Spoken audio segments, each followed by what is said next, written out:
Hello and welcome. Chris from Missouri here, bringing you another video about vintage baseball cards. And as you can see here, I'm in a different room in the house. Matter of fact, I've been under the weather in the last few days, and I haven't even been able to go downstairs to my card room. But I wanted to do a video just because I hadn't done one in a while, and I had just come back from a card show that I set up in Bentonville, Arkansas. Now this show was rather fun to start out with. My wife and I are taking off on Fridays, and we're doing a little bit of traveling. And this time she decided she'd come with me and experience some hiking trails and stuff in Bentonville. And I don't think she was disappointed. She was in the fact that when she came home, she wasn't feeling very good. And then I think she got me sick as well. But anytime that I can spend the weekend with my wife and go to a card show, it's a good time. Now, this card show was put on by a guy that is affectionately known as the Griffey Guy.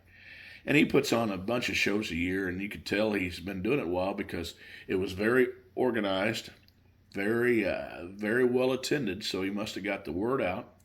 And it was a 2-day show, and I enjoyed it. Now, what the best part is, well, I guess I sold some cards, and what I'm going to do, of course, with the money that I make, and what I'm going to do is put that money toward a bigger card, maybe at the National this year. And so I told myself I was going to set up and sell at more card shows this year than I've ever had.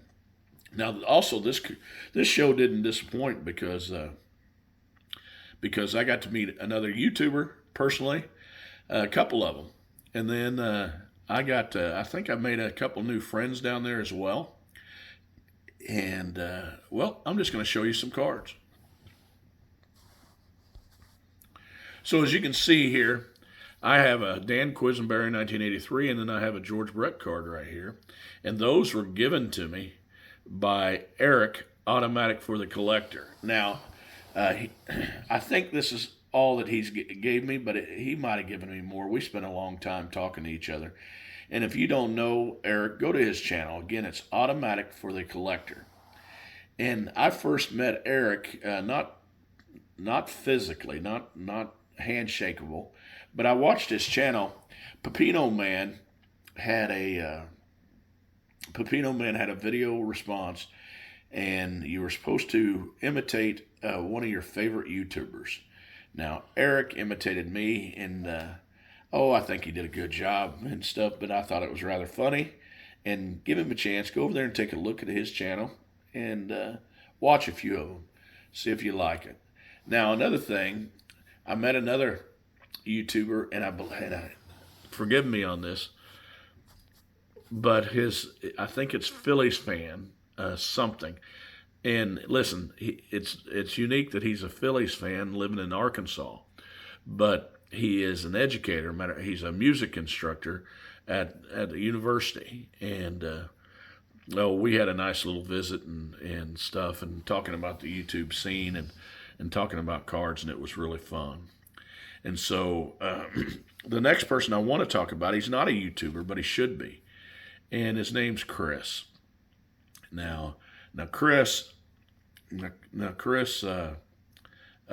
was very generous with me. I bought a couple cards from Chris, but we visited, and he came by 2 or 3 times, and I want to show you a couple of cards that one, he gave me a card. At least I believe Chris gave me this card.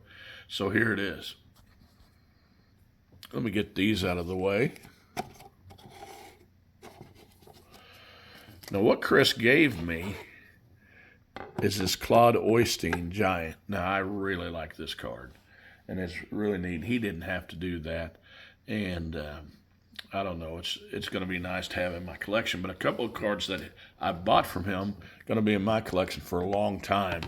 See, I'm trying to do some Hall of Fame player runs, and I think this might be the first or second Billy Herman card that I have. It's a beautiful 1952, and he brought in a bunch of 1952 stuff to trade with people and to sell. But I got this Richie Ashburn 1952 Topps, and I love it. I also met a guy named Steve Caldwell down there. Had a really nice visit. Just, I don't know, people were just real friendly and came over and stopped and saw me. And I especially enjoyed a visit with Johnny and his son, who say they watch my channel. And I was trying to talk him into doing a YouTube video and going through some other cards that I picked up. This 1960 Gil Hodges, beautiful card. And this 1959 Don Drysdale, both of those are trying to finish the player run of each of those players. Now, one of my favorite cards that I picked up down there is this beautiful 1954 Bowman Eddie Matthews. And last but not least, the final card that I picked up was this 1949 MP Joe DiMaggio hand cut. Now I'm going after a few of the Hall of Famers in that set. I know it's kind of cartoonish, but I kind of like the way they look and stuff. So I had a great time. Down in Bentonville, Arkansas. My wife had a great time exploring some of the trails. And, the only bad thing is we both came back not feeling good. So I was glad I was able to do this video today. And there's going to be more shows coming up. Matter of fact, I'm going to set up next weekend in Columbia, Missouri. I think that's March 2nd or 3rd. I don't know. I didn't take time out to look. It's a one-day show, and I'm going to be setting up there. It's going to be a good time. Now, also, I'm going to be doing some videos coming up. I'm going to be doing some video responses, but I'm also going to be doing a video on my own about the Strongsville, Ohio show. And it's going to be here before you know it. Hopefully, I'll make some money setting up on these shows to go to Strongsville to pick up what I would call a bigger card. And I look forward to doing more and more of these. And guys, remember, it is just a hobby. Collect what you like.